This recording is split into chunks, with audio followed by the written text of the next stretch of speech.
वैसे अजब गजब कहानी सिर्फ मध्य प्रदेश की ही नहीं है, बल्कि अब आपको हरियाणा में रेप और हत्या के दोषी एक कथित बाबा की गजब कहानी भी बताते हैं, जिस पर परोल और फरलो वाली कृपा खत्म होने का नाम ही नहीं ले रही है। शायद हमारे कई न्यूज मित्र अब तक इस बाबा को जान गए होंगे, जिसका नाम है राम रहीम, जिसके बारे में सुनकर वो न्यूज मित्र थोड़ा परेशान हो सकते हैं, जिन्हें शायद अपने जन्मदिन पर भी ऑफिस से छुट्टी नहीं मिलती होगी। लेकिन जेल में रेप और हत्या की सजा काट रहा राम रहीम अपनी लीव एप्लीकेशन को अप्रूव कराने का चैंपियन बन चुका है और अब वो अपने डेरे के स्थापना दिवस के समारोह में शामिल होने के लिए जेल से बाहर आया है।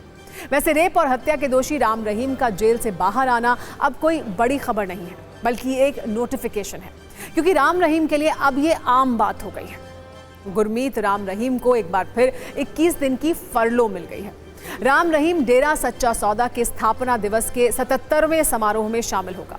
राम रहीम सिरसा के डेरे में 21 दिन तक रहेगा।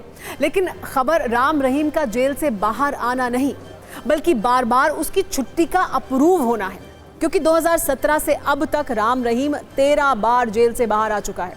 इसीलिए सवाल तो उठता है, आखिर राम रहीम पर इतनी कृपा बरस कहां से रही है। आज सुबह करीब 6:30 बजे राम रहीम को कड़ी सुरक्षा के बीच जेल से सिरसा पहुंचाया गया और इस दौरान उसकी मुख्य शिष्या हनीप्रीत उसे लेने रोहतक जेल आई थी। जेल से बाहर निकलने के बाद हमेशा की तरह राम रहीम ने एक वीडियो शूट किया।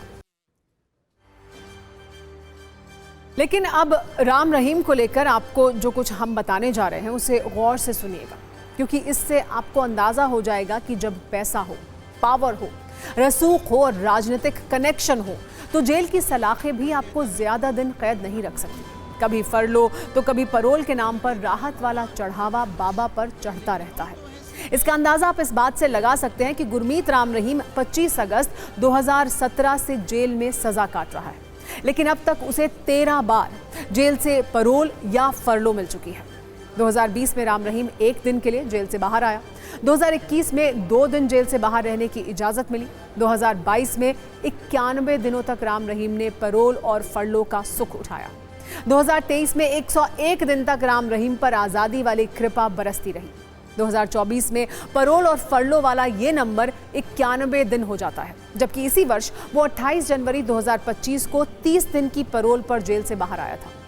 मतलब पिछले 5 वर्षों में गुरमीत राम रहीम पर 316 दिन जेल से बाहर रहने की कृपा बरस चुकी है और अब एक बार फिर 21 दिन के लिए राम रहीम को मौज मिल गई है, यानी करीब करीब 1 साल वो जेल से बाहर रह चुका है। वैसे हरियाणा सरकार के अनुसार सब कुछ कानून के मुताबिक हो रहा है, इसमें सरकार की कोई कृपा नहीं है। लेकिन एक बात तय है कि सिस्टम की कृपा राम रहीम पर ऐसे ही बरसती रही तो एक दिन ऐसा भी आ सकता है जब वो जेल से बाहर निकलने के तरीकों पर कोई छोटी मोटी पुस्तक भी लिखते हैं। सरकार का इसमें कोई लेना देना नहीं होता, इसमें जेल प्रशासन और इसके साथ साथ जो कमिश्नरी, जो उसको संबंधित कमिश्नरी है, वो फैसला करती है कि किसको कितनी पैरोल मिलनी है, उसके आचरण के हिसाब से, उसके मैनुअल के हिसाब से, उसकी जेल की गाइडलाइन के हिसाब से पैरोल पर आप लगा सकते हैं अपनी एप्लीकेशन। ऊपर वो सारा वो देखते हैं और वो कमिश्नरेट उसका फैसला करता है।